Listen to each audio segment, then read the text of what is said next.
Hey you guys, it's me, Snowflake Piggy, and I am back with a video on how to have dogs and small animals and how to keep their interactions safe, and if you're introducing them, how to introduce them, and just a lot of safety precautions if you have dogs and small animals, because as you guys probably know, dogs can be predators and they can be dangerous to your small animals.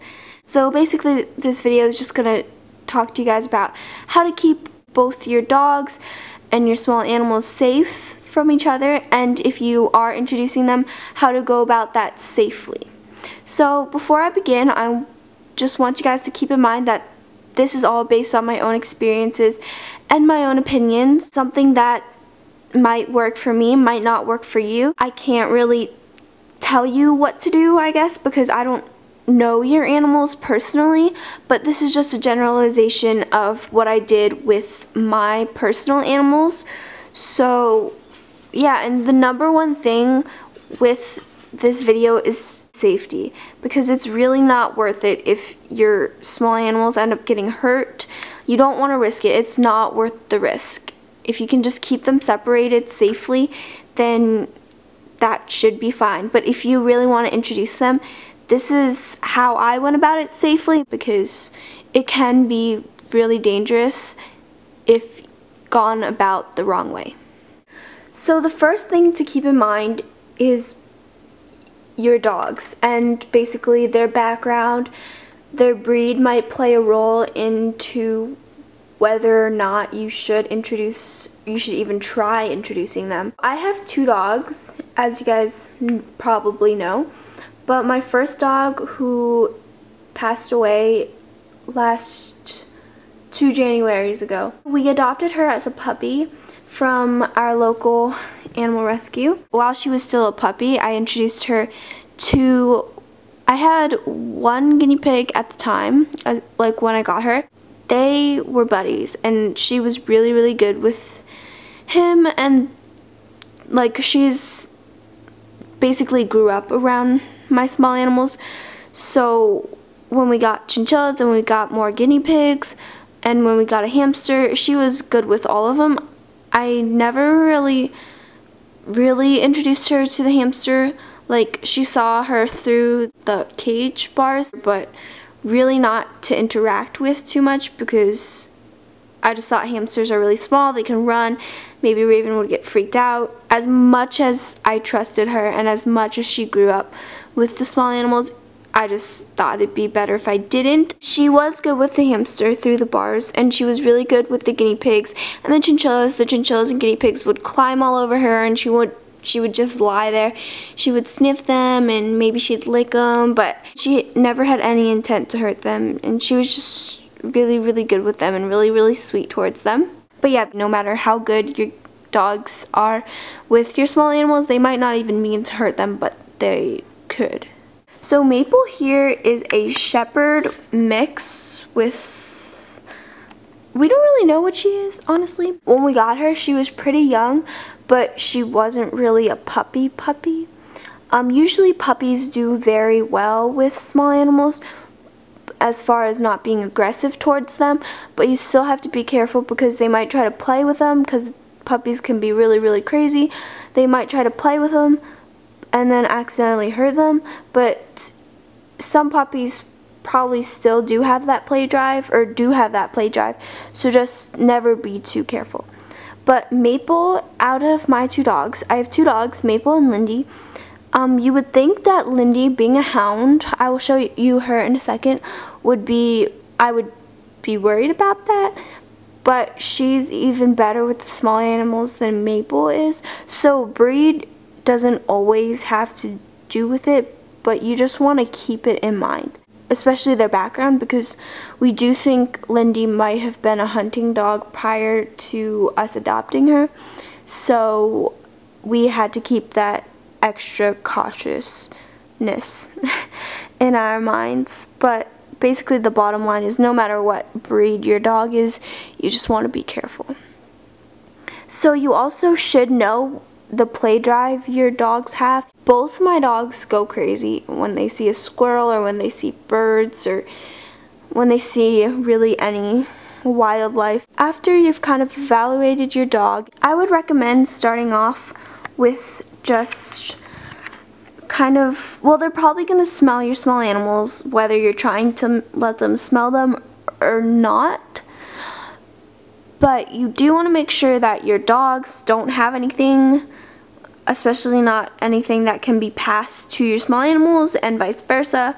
Usually it can't be, but there are some small or less common things that can be passed between the two species.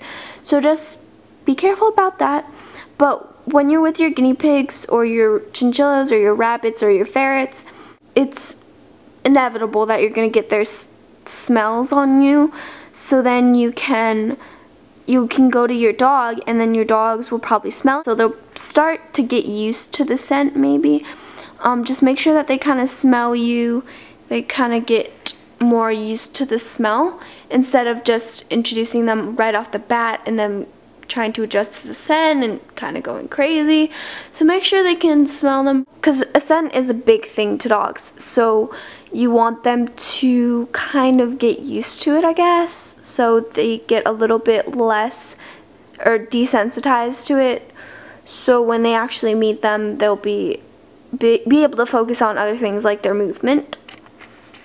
So once your dogs get used to your small animals' scents, you can begin to let them see them.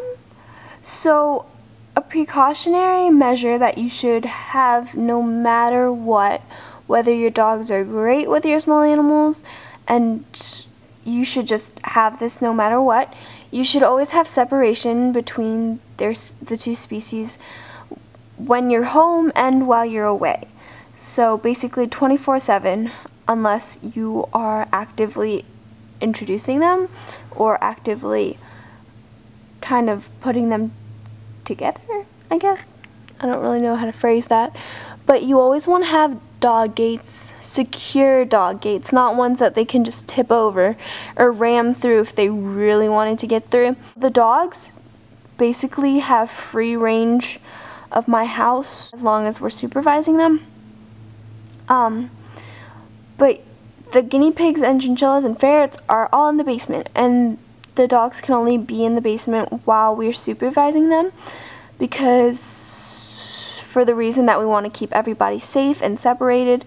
So another thing to keep in mind is that even if your dog is so calm with you and you're like, they would never even hurt a fly, and you're only kind of basing your opinion off of your dog's interaction with people and maybe other dogs and even small dogs, that's really not enough to go off of if you initially think that your dog's going to be great with them.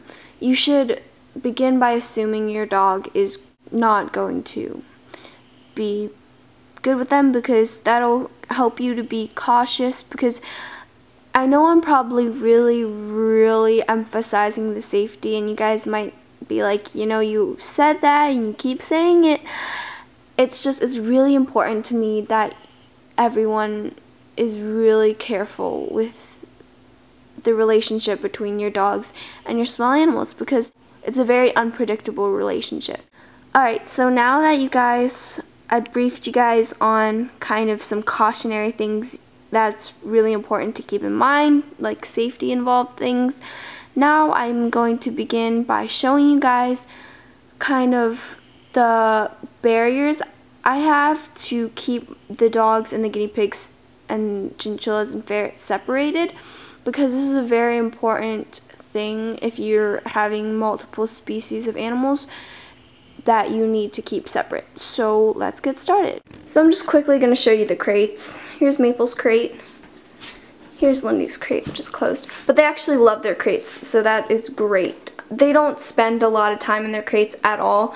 We're very careful, like we're very wary of not leaving the dogs home alone for an extensive period of time, because we just don't think that's right. The crates are just to keep them safe and the small animals safe while we're gone, because Lindy counter surfs if we're not here, and she could get into a lot of trouble, and Maple could get into trouble too, and just to keep the small animals safe, so the crates are just a safety kind of thing.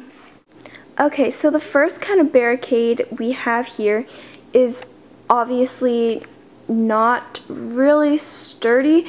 It's a gate, a dog gate, but you know, they could push it down, they could move it easily. I mean, my dogs don't, but if they really wanted to, they could. So this is not a very like sturdy gate, and I would not recommend it.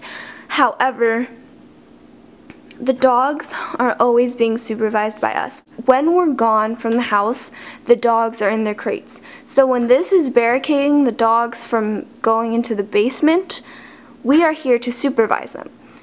Okay, so I am now in the basement, and right here is the ferret room entrance thing. Alright, so I just turned on the light in the ferret room. And here is their gate. This gate is so secure. Like, seriously. It's not going anywhere. It's very sturdy.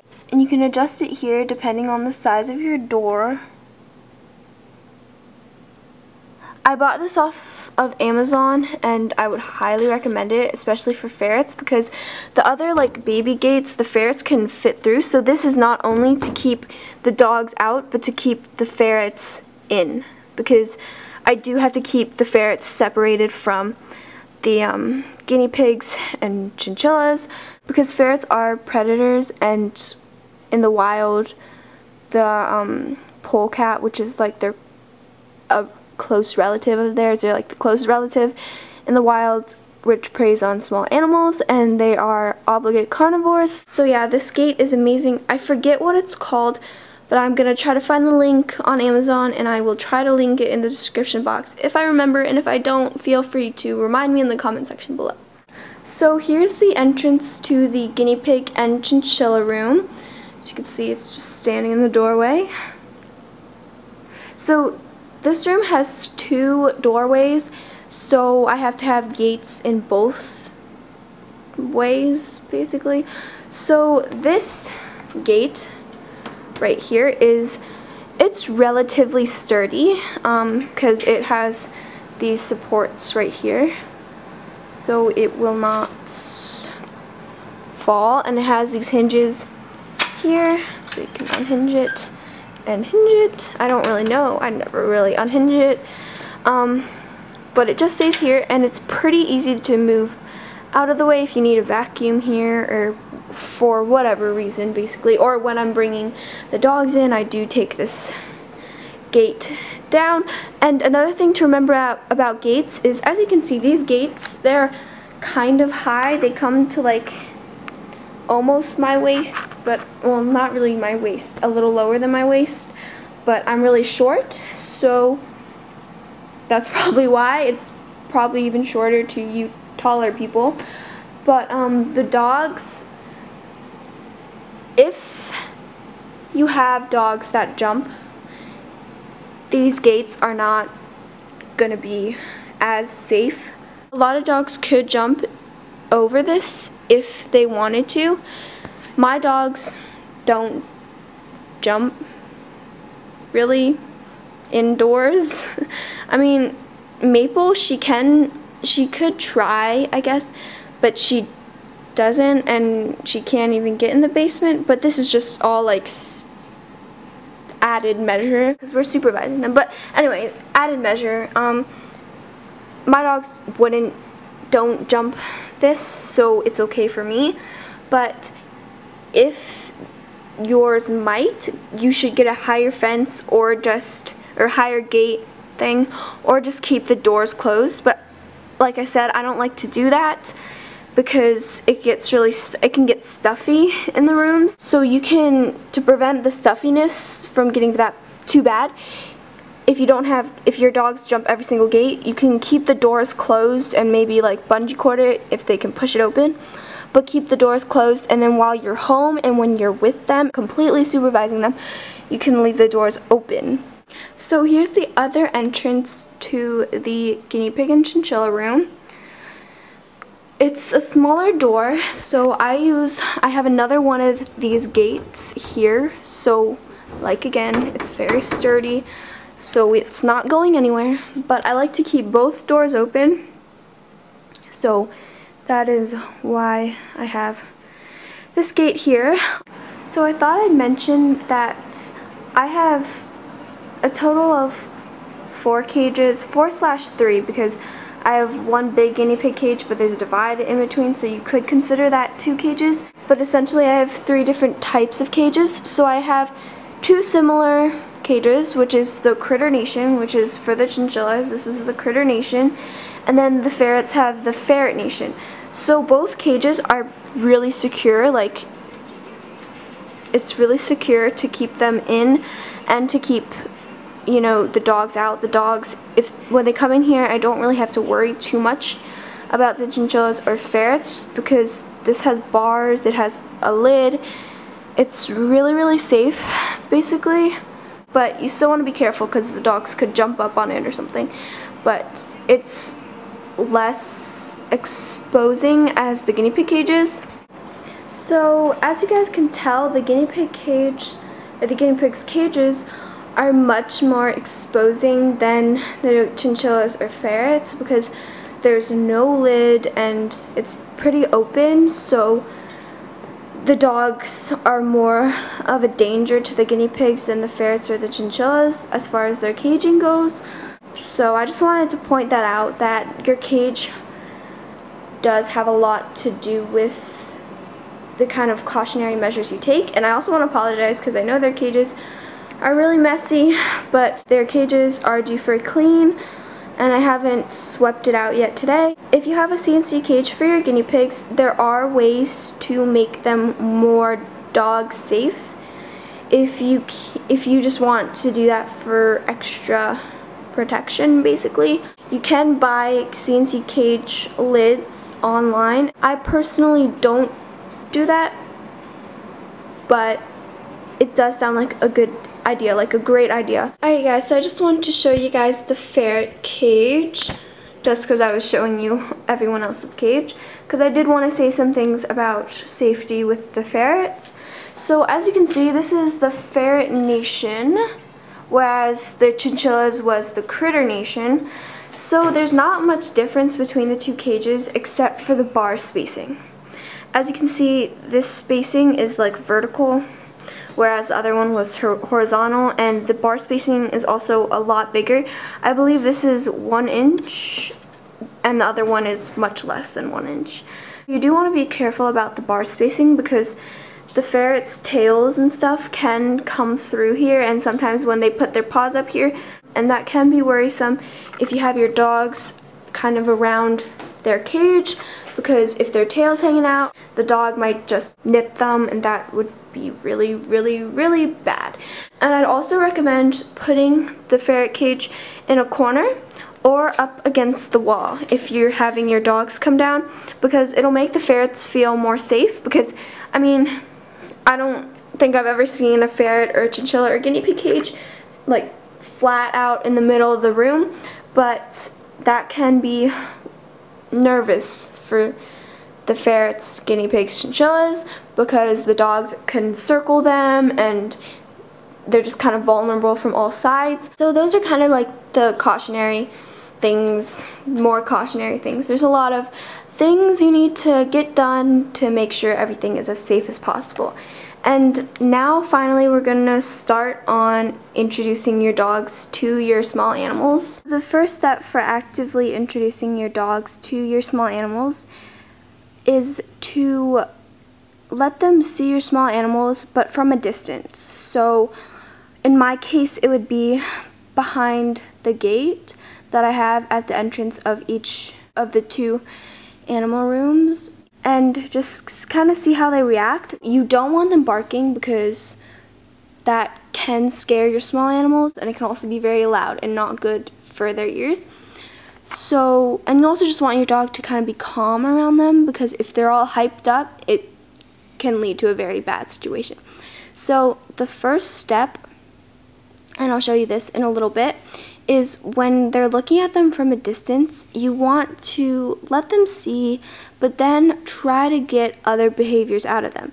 So you want to redirect their attention to you or to a treat or to a toy, so they're not dead focused on your small animals. You want to let them associate your small animals with good things and calm things. You don't want to get them all hyped up.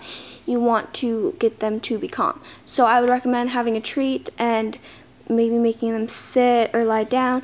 And it might not work like right at first because they're going to be really interested, but if they're really interested and they're not listening to you, you can close the door so you're limiting or you're taking away the vision they have of your small animals, so then they will focus on you. So when you're introducing your dogs to your small animals, even from a distance, I would still recommend you have them on a leash because it'll be easier for you to kind of get a hold of them and everything. If they're going crazy at your small animals, it'll just be easier for you to kind of get them to settle down instead of them running all around and going crazy on the other side of the fence. It also might be a good idea for you guys to have treats with you or a toy to keep them to be able to get something to reward them when they're being good, or to try to get their attention redirected when they're being too focused on the small animals, and just basically as distraction. And so they associate the small animals with like calm, good things. The treats are there to make them lie down and stuff, and they won't associate like them with food, you know? Just, I don't really know how to word things. It also might be a good idea to have at least two people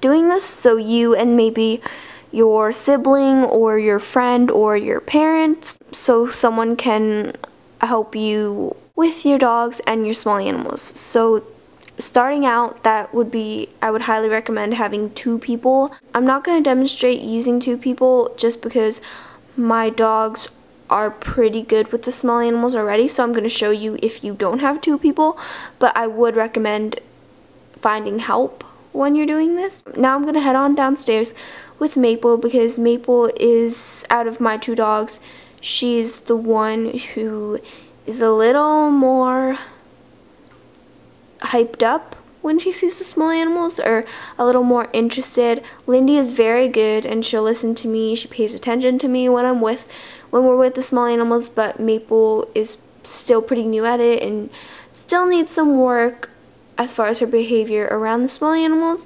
And then after Maple, I will show you Lindy. Another thing is never leave your dogs unsupervised with your small animals. That's pretty much a given with all the cautionary advice I've already given you guys. And I'd also recommend doing this process, especially at the early stages. If you have more than 1 dog, I would recommend introducing your dogs to your small animals separately so your small animals don't get overwhelmed, and also so you can be able to know what's going on, because if you have too many things going on, you won't be able to focus on everything, and you need to be very aware of what's going on. So only introduce 1 dog at a time. So I will go head downstairs with Maple now, and I will show you the next steps of introducing your dogs to your small animals. So I am now downstairs right outside the guinea pig and chinchilla room with Maple. So as you can see, I have her on a leash and she's just kind of looking at the pigs through the thing. So this is the first step to really introducing your dogs to your guinea pigs. As you can see, she's being pretty good. She's panting, her tail's wagging a little bit, so she's not barking or anything. But if she was barking and going crazy, what I would recommend is to close the doors for a little bit to like block the vision, let them regain themselves, and then when they calm down, open it up, and just repeat that process so they're calm when they're doing it. As you can see, she's crying a little bit, but she's doing really good. So I have a treat for her here, Maple. So you want to regain her attention and make sure she associates the animals with calm, happy things. So she's not going to be stressed out, or she's not going to be freaking out. So Maple, I have a treat for you. She's being really good though. Sit. Good girl.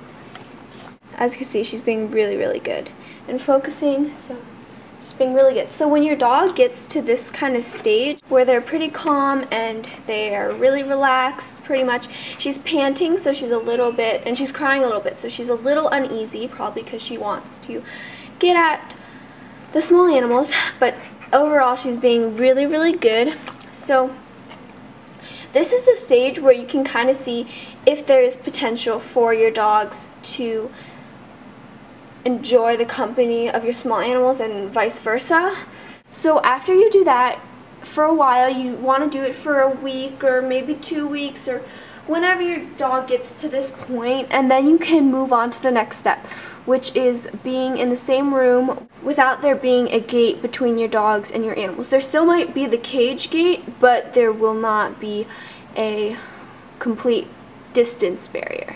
So in this part of the process, sorry, Maple's crying, it's very important that you have a good hold on your dogs, or on your dog, because they are full-on access almost to your small animals, because Maple could easily just put her head in the cage and the guinea pigs would probably run, but there's always that possibility that everything happens too fast. So make sure you have a really good grip on your animals. So right now Maple's looking at the chinchilla, so you can't really see her right now. She is a little bit more anxious in here than she was with the gate in between. Just make sure that she kind of gets to see them from the distance she's at. She's not completely far away, but she's not really up close. And as important it is for you to keep your dog nice and calm, you also want to keep your guinea pigs calm. You don't want them to be scared of your dog, so if it helps, you can give them some veggies and stuff, like so they're eating. But you want to focus on one thing at a time, pretty much, so you have all your focus on your dog. So my guinea pigs are pretty good with the dogs. They're not too scared. As you can hear, Maple's crying a little bit. So if she gets too excited, as you can see, she's getting a little excited, you can just turn around, walk her out of the room, and then let her calm down, and then bring her back. But I do have treats here, so I'm gonna try to regain her attention. Maple, can you look at me? Can you look at me? Can you look at the camera? Is a good girl. Is a good girl. So obviously before you begin the introduction process between your dogs and your guinea pigs, hey, Mabel, come here. Good girl, sit, good girl. You want to make sure your dog has mastered basic training first, because that is very important. But this is basically the second step. As you can see, she's doing really good. And once your dog can kind of, you know, relax in the same room, let's see if we can get her to lie down. Lie down. Good girl. Once your dog's kind of more comfortable and more calm in your room, in the room with your small animals, you can move on to the next step, which involves letting them face to face with your dogs, but through a very sturdy gate. You want to introduce them face to face, not through the CNC cage, because Maple could easily put her head in. Maple is lying down and saying hi to the guinea pigs. That's very good, because she's lying down. She's not threatening. She's being very good. I wouldn't recommend doing this if your dog is just meeting your guinea pigs, but she's been with the guinea pigs before. Alright, hey guys, so we are in the ferret room. So as you can see, I've just kind of dropped Maple's leash, but that is only because she already knows the ferrets. She's met them before, but just even if they have a very secure cage like this, you still want to be careful. But Maple's been with the ferrets, so she's good. So there she is, just saying hi to everybody. As you can see, she's a little whimpery, but she's just a little bit anxious. So here are the ferrets. Hi. And they're not scared of her at all, as you can tell. She's just kind of relaxing, just walking around.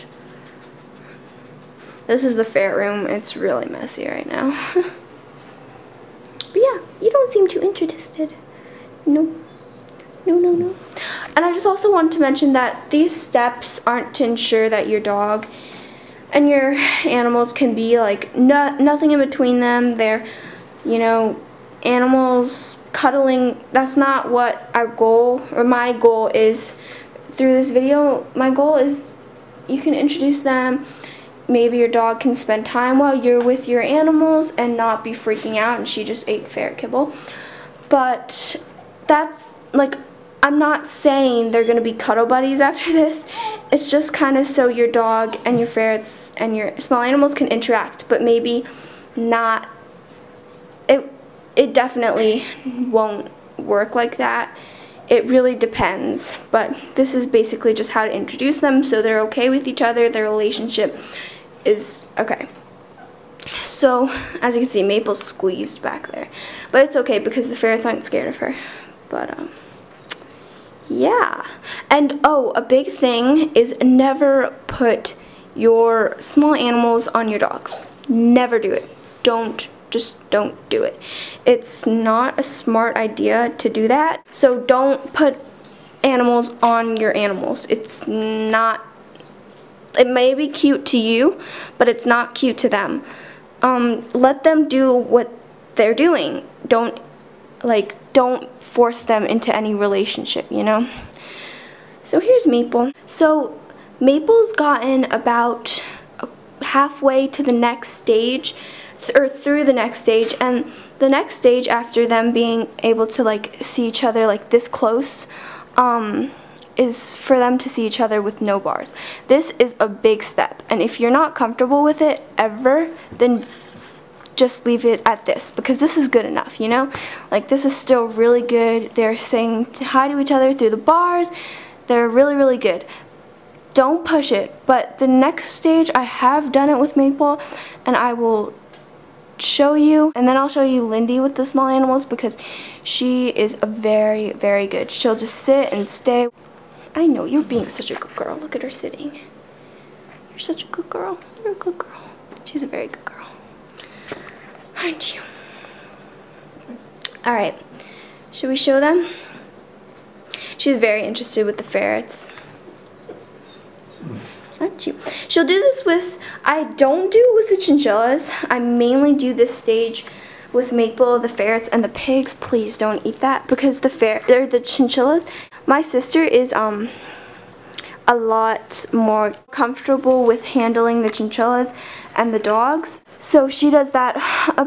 I'm not completely comfortable handling the chinchillas with the dogs, because chinchillas are more difficult to handle than ferrets and guinea pigs. So I personally don't risk it. However, my sister is more experienced as far as handling the chinchillas. So I have witnessed her doing that, and she does it very safely, and it works.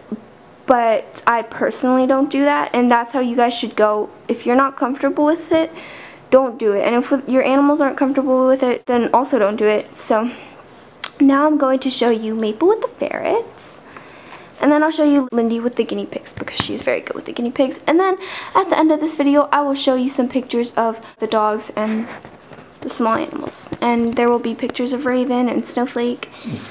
And yeah, so alright, come on, Maple. Let's go show them what stage you're at right now, which is the stage after this stage. Come on. You're a good girl. This is the most important time to have someone helping you, because if your dog jumps up on you and you can't control them and you can't control your small animal, then things can go bad very, very fast. So this is the stage Maple's at. And if your dog never gets to this point, then that's okay, but you don't want to risk anything. But here's Maple, and I have Kobe right here, as you can see, and she can sniff him.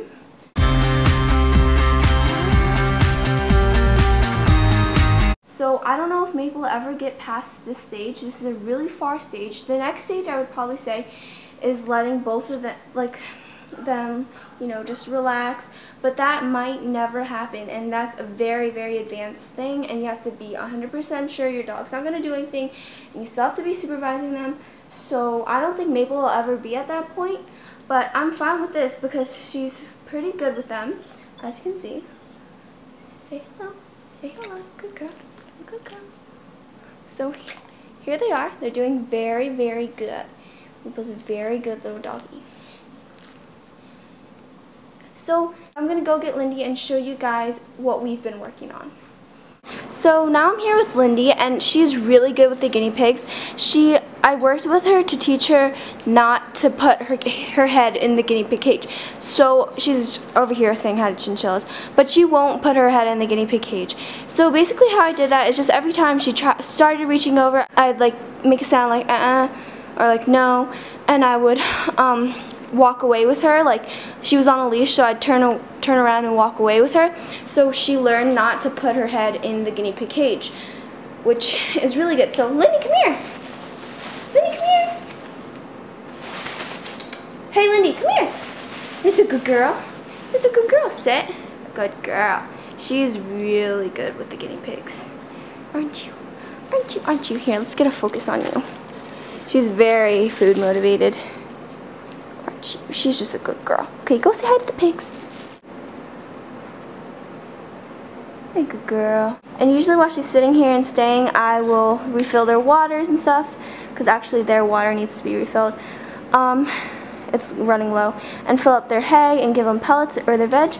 So that's how I've gotten my dogs and guinea pigs to be really good together and to build a relationship, a safe, healthy relationship. So yeah, and Lindy and I want to show you a trick that I taught her. So I don't know if you guys seen Legally Blonde. Come over here in the screen.